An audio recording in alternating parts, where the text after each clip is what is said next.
Thank you PCBWay for sponsoring this video. We are going to disassemble the Switch 2 today. Now the Joy-Cons are basically the same underneath. The joystick and the ribbon cables are in slightly different places, but the process is the same. So we're just going to do one of them. Let's start with the blue one. Now to start disassembling it, it's hard to see where to start. We have two Y screws here that we can take apart. Now before I put this screw anywhere, I have a gaggle of containers that I'm going to start putting these screws in. Organization is going to be half the battle here. There's a lot of little screws, different colors and lengths.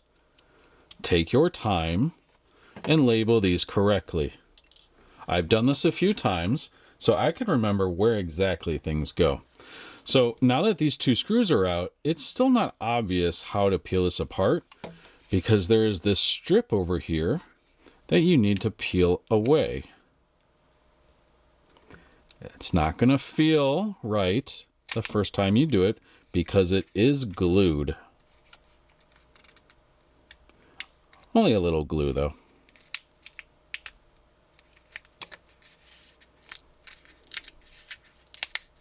You can see it came out with fairly little effort, little bit of glue. Looks like double-sided tape actually. So we're going to keep that with this container. And underneath we have two more screws. Another Y-shaped and our first Phillips screw.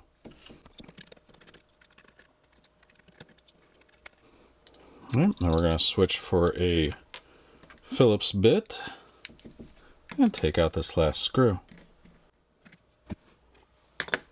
Like I said, organization is key. So we're going to label this with the shell. Right, now we can actually take this apart. You would just peel it back a little bit. You will get a little resistance in the front because I believe there is more tape on top here. But again, we're going to insert our pry tool and just work our way down. About the middle is when you'd probably get some resistance. As you can see, the flexing here might be a little unnerving again. But with a little convincing, we've pulled it apart.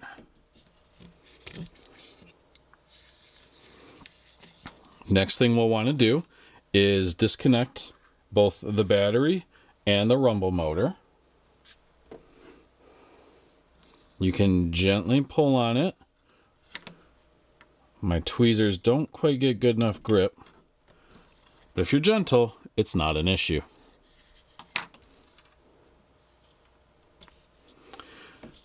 And then always, battery is the first thing, except the rumble motor, that you should disconnect before working any further. And with that done, our battery is glued in place, so you can't just easily lift it out. I have no intention of replacing this battery, so if you need to replace the battery, you'll want to get a little pry tool under there. All right, next step is we want to remove our eject button. So it's held in with one screw here.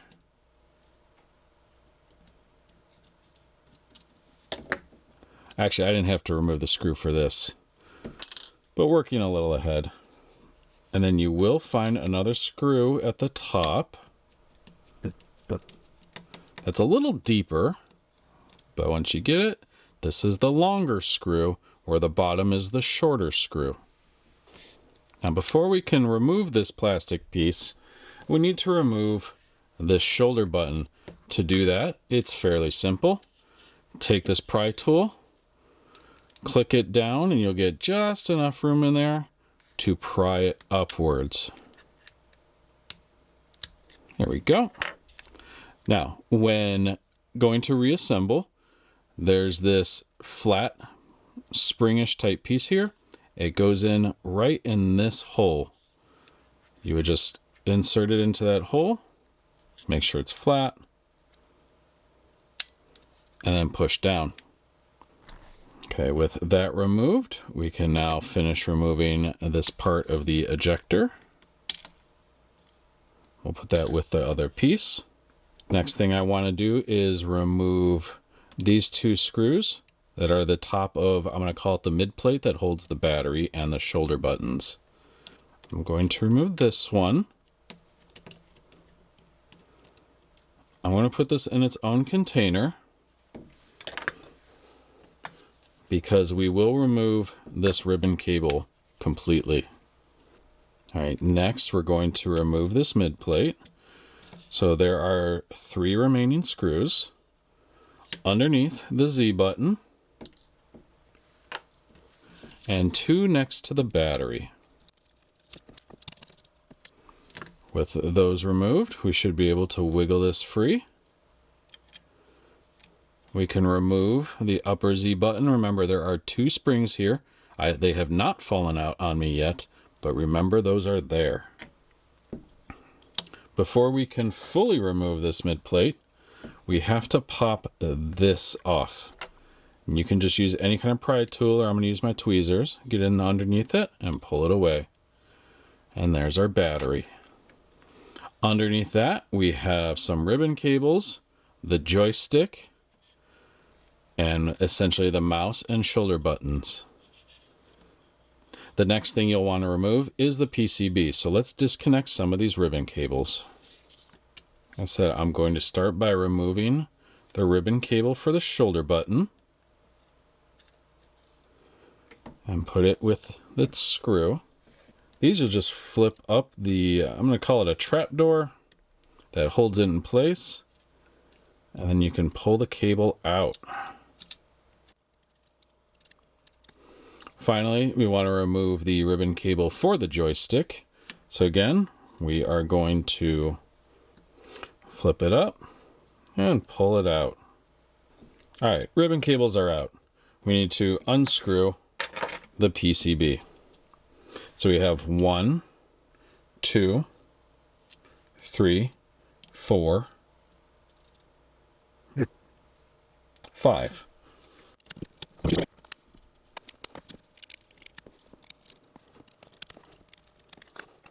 I do need to get underneath it to lift it a little bit. There are taller studs here that you'll have to clear to bring this out. But once you do, oh, we have a sticker here that we'll have to pop off. There we go. Once that's done, we can slide it out from underneath this colored side piece.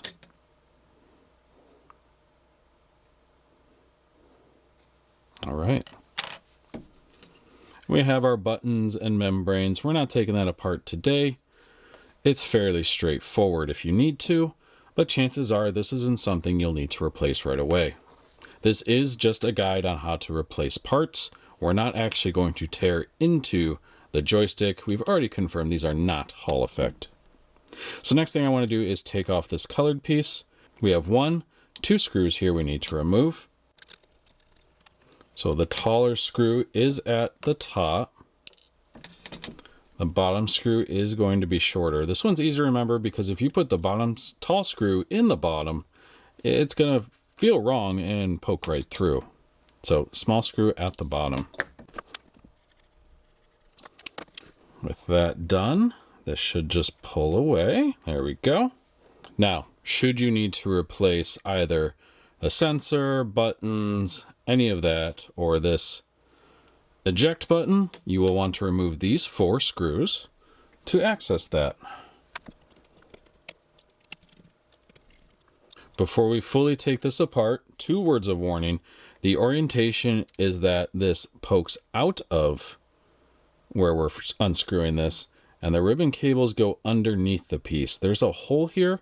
It seems like you should want to put the ribbon cable through it, but you do not. Also, there is a spring under here. So as you remove this, hold it down, which I'm going to do. And there we go. See, we have our pusher to eject and that spring I was talking about. Underneath here, you could simply pull out the piece that connects to the switch itself. And then you could lift on these PCBs. They are all one piece, kind of a pain to get back in. Ask me how I know. So I'm going to leave it here, but you would just remove it to access anything you would need underneath. So let's start putting this back together. Again, the orange Joy-Con is essentially the same, except the Joy-Con is lower under the buttons, and the ribbon cables are in different spots to match. However, this mid plate, the vibrating motor, and the plastics around it are the same, so the process is the same. Let's get it back together.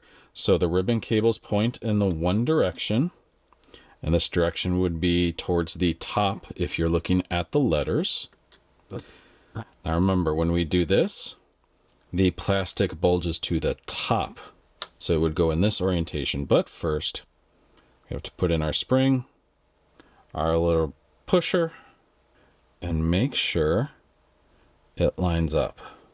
This is keyed, so if it feels wrong, it probably is. Now before we screw anything in, it needs to come through the bottom here. There we go. I'm going to hold this in place and do this screw first. Great. And now we can finish.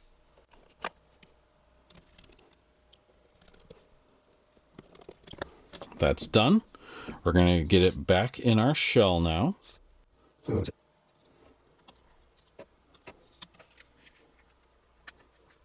Slides into place. It's hugging the mounting holes there. Remember, long screw on the top, short screw on the bottom.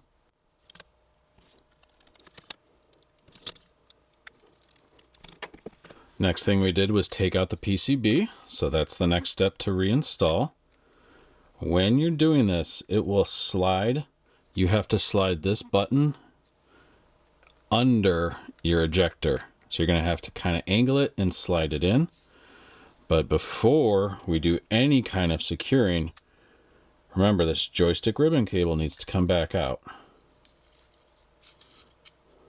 And with that done, a little finagling, it's down, and press to make sure it's completely down. Again, if it doesn't feel right, double check, redo it. Don't break $100 pair of Joy-Cons. All right, with this in place, before doing ribbon cables, I want to screw in this PCB. There are extra holes here. Don't put screws through it because you could damage a membrane. These will go on the outside. So there's 3 around the Joy-Con and 2 at the bottom.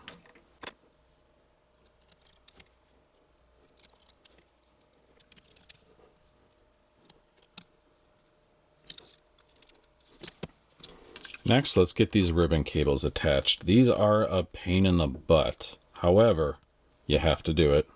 So I have found these fold one way. I'm going to fold it the other way. Push it in. All right, it's slid in. I can push on this to bend it back into position. There we go. Make sure this is still secure. Close to lock it. All right. So we're going to bend this one the other way, push it in. I'm going to use my other hand here to help a little bit. To me, these seem a little more simple than the old Joy-Cons, although apparently professional reviewers say they are terrible to repair. This is honestly the worst part for me. Lock it, and that cable is in a good spot. Now, to me, the worst one is the Joy-Con. It's firm, it's at an angle. A total pain in the butt. I'm going to flip this around. The trap door is open. Use my other finger as backup. I think it's in. Bottomed out. I can close that door. There we go. I don't want to forget this. So this one's a little easier. Leave it open.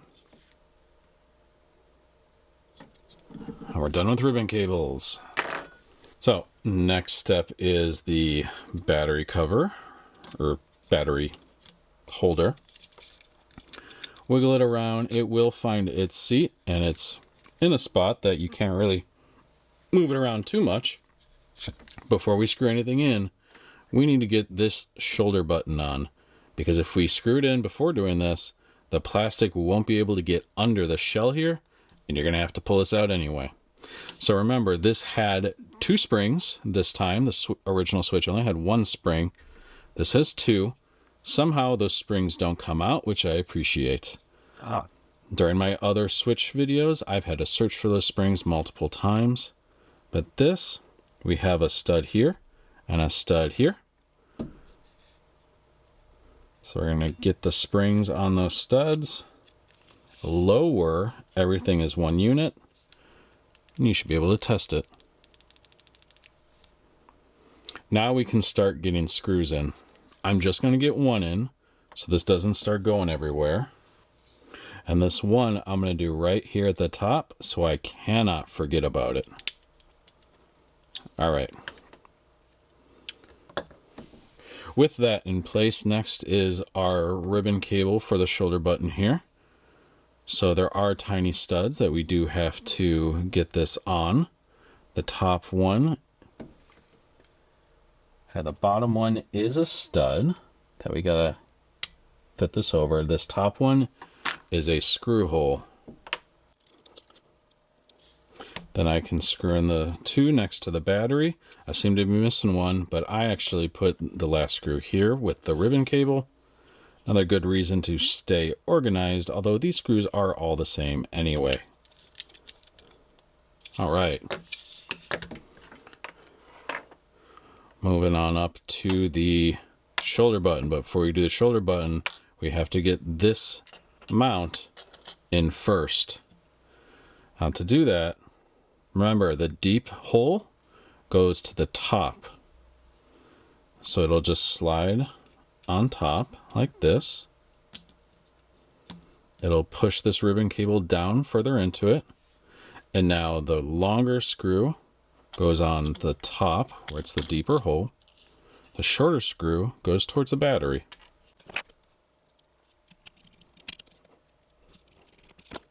To do the shoulder button, there are 2 flat, let's see if I can zoom in here.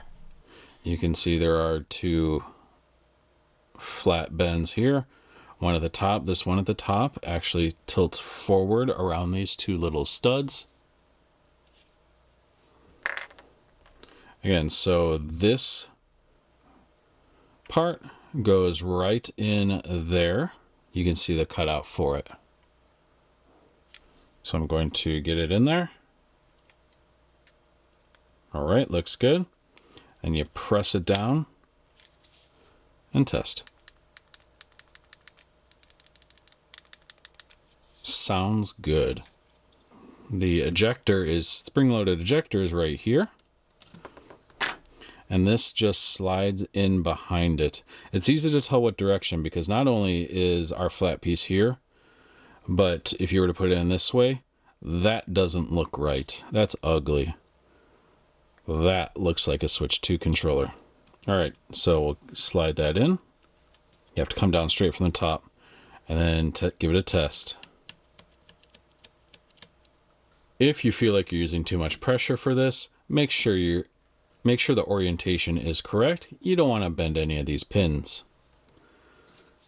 Then fold this over.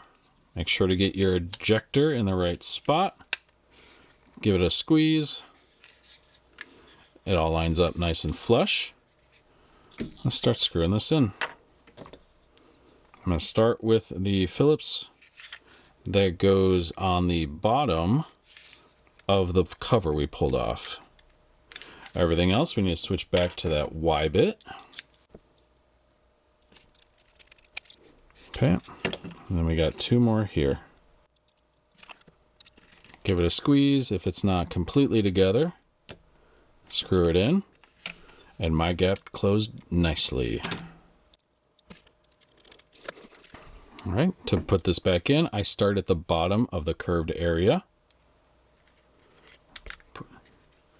Just push it in as you go all the way up.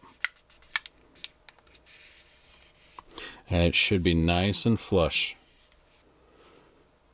We're going to test our control stick still works.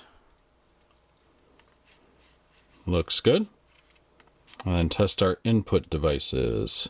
So top, bottom, up, left, down, right. Joystick click. Minus. Screenshot. If you need accessories for the Switch 2 but don't have your own 3D printer, take your STL file over to PCBWay to have a professional print it for you. You can choose quantity, material, color, infill, and more. Have it delivered to your door in just a few days. If 3D printing isn't what you need, check out their CNC machining, custom PCBs, PCB assembly, and more. New customers can use my link in the description below for $5 off their first order. On to the main event, the Switch 2 itself. We're going to have one screw on the top, 2 screws on the bottom, 2 screws behind the kickstand, and we're going to have to peel off the sticker on each side with 2 screws underneath each side. While I have a screen protector, I want to protect this screen anyway, so I'm going to use a microfiber cloth. I'm going to start with the 2 tri-wing screws. Then once these are out, we can lower the kickstand. Switching over to a Phillips bit, let's get the screw out of the top. The 2 from the bottom. And now we need to start peeling some stickers. I've seen the best place to start is right around the connection here, and it came right up. Boy, I hope these sell these stickers in the future.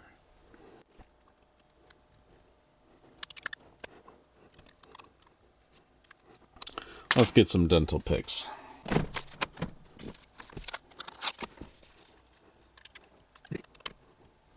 For the amount of force I'm using, these are quality stickers. I was pulling pretty hard. I'm just going to put those off to the side, upside down. So hopefully we don't lose too much stickiness, but here is our 2 screws we can now remove.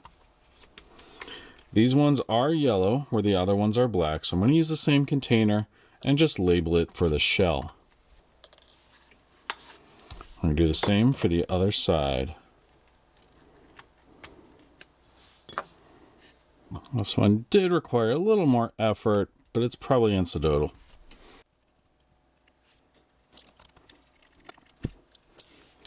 Now before we move on, I want to point out each side has these massive magnets that really help the Joy-Con stay in place.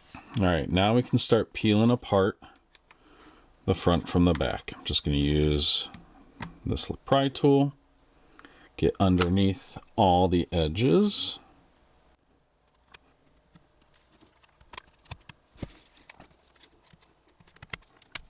There we go. Using 2 of them helps.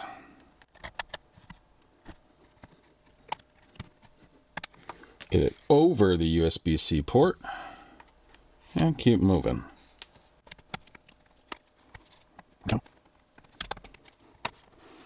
All right, let's just do the top. There we go. So it looks like we have 3 antennas that go in all sorts of directions. This one goes this way. Speakers, USB-C port, our SD card reader. All right, so first thing we're going to do is disconnect these 3 antennas. You just pull up gently. Okay. Next, we need to remove the antenna covers. So we have one up here.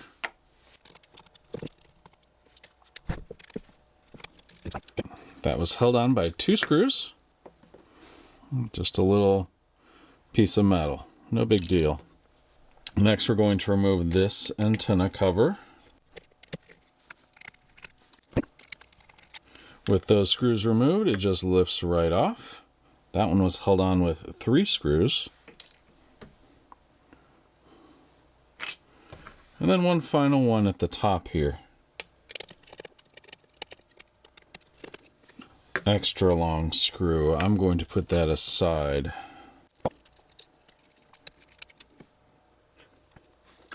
This one looks directly attached, unlike these that just sat on some pads.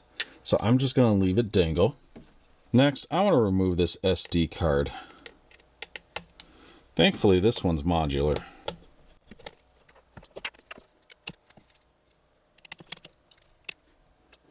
We can disconnect it down here just by prying up on this piece.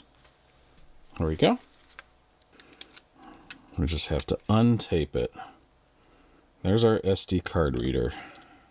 All right, next we have some screws holding the back plate. We have what looks like one, two, no, just 1, 2, 3, 4.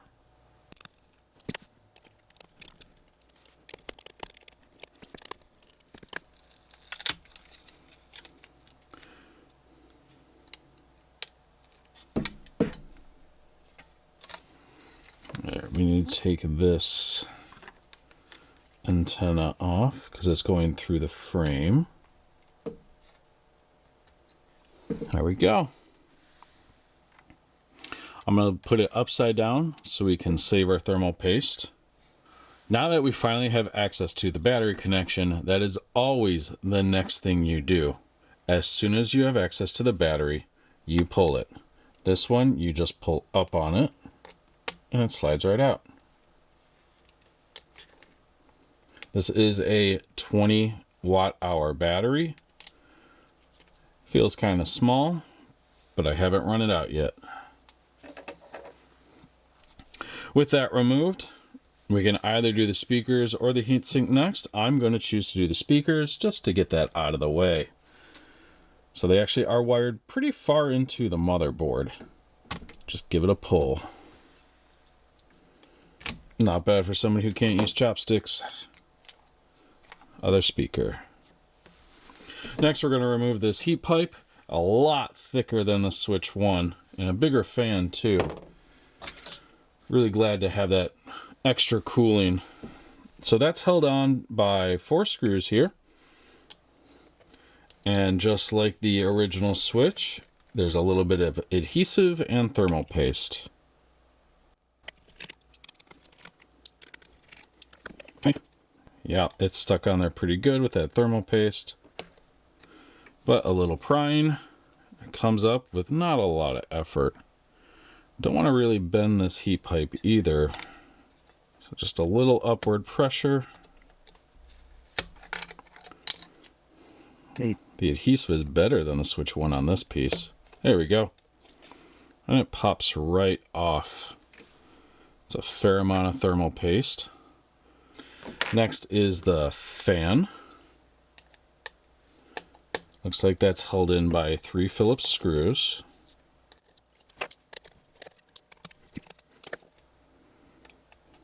There it is, and we have one little teeny tiny ribbon cable we can pop off. And there's our fan. Alright, so we do have our, I believe that's a, yeah, we do have our headphone jack here we still need to remove, but I believe that is the last part. So let's do that. Looks like just one screw to remove.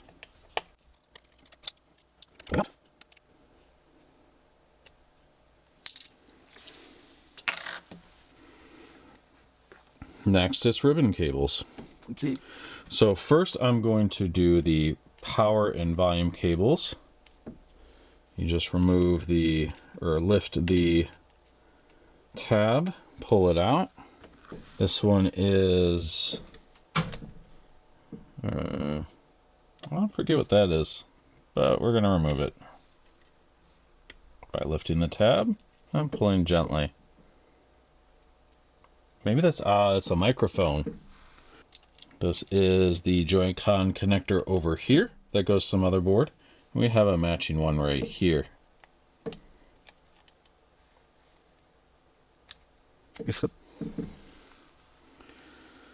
Finally, the last and most delicate ribbon cable. This one here is for the screen.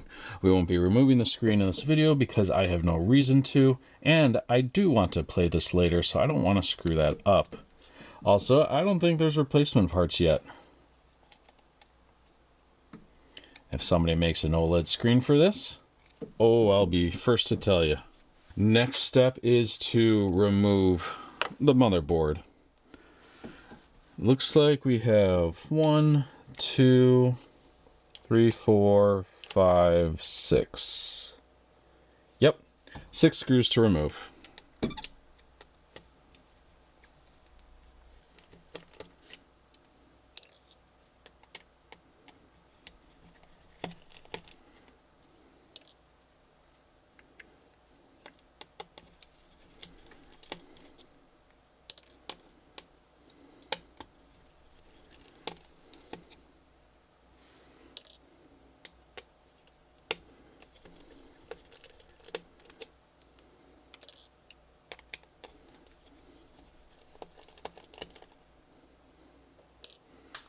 With all 6 screws removed, let's see if we got them all. That's coming up. What about this side? There we go. I felt like there was a little bit of, oh, this thermal pad was throwing me off. It felt like there was a missing screw, but it was just this thermal pad. So, looking at the bottom, it's all covered.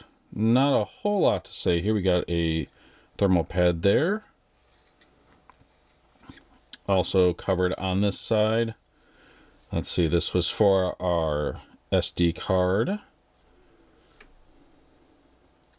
So I'm not going to tear it down any further because I don't have a reason to. If you have a reason to go into one of these, you probably didn't need this guide in the first place, as that is some pretty advanced stuff. So I'm going to put this to the side. It looks like I only have room off camera.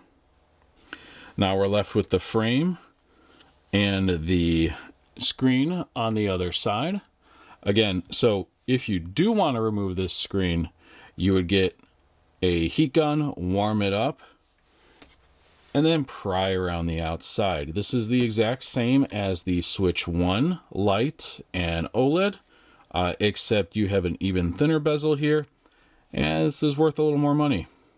So I have no reason to. I'm not going to. Last thing I want to do is try removing one of these. It looks like they are the same, although the ribbon cables are routed differently. So let's just try removing one. The 2 screws, securing it in. There we go. If we look at the other side, it's not going to go this way. So let's grab it, pull it up. Looks like while we do that, we do have to guide the ribbon cable a bit. So let's just take a light grip to it.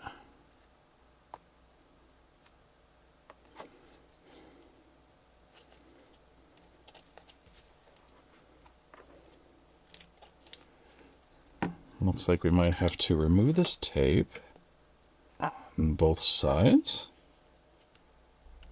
I'm trying to be as gentle as I can be because I do not want to have to source a replacement part days after this came out. There we go. Actually, it wasn't terrible. Routing this ribbon cable is going to be a real pain in the butt, especially on this side. It looks like you'll have to remove the battery, which can be done. There's a few screws here, and I bet you this whole battery assembly comes up. Or maybe you have to pull the battery.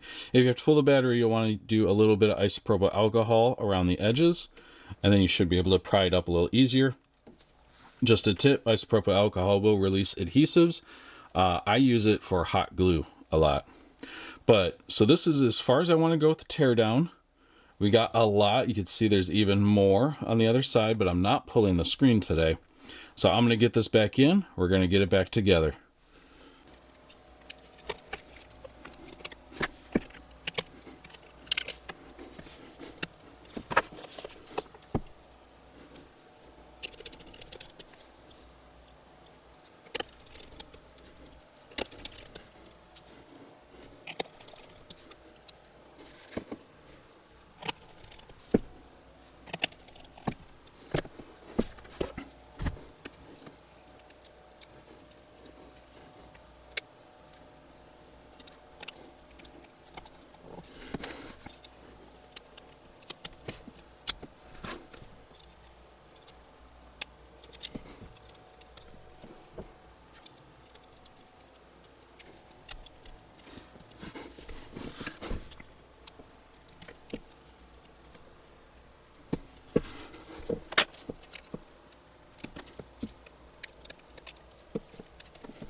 Alright, it is 11 o'clock tonight and I want to play some Mario Kart. So let's find out how badly I screwed this up. Starts up. Got sound.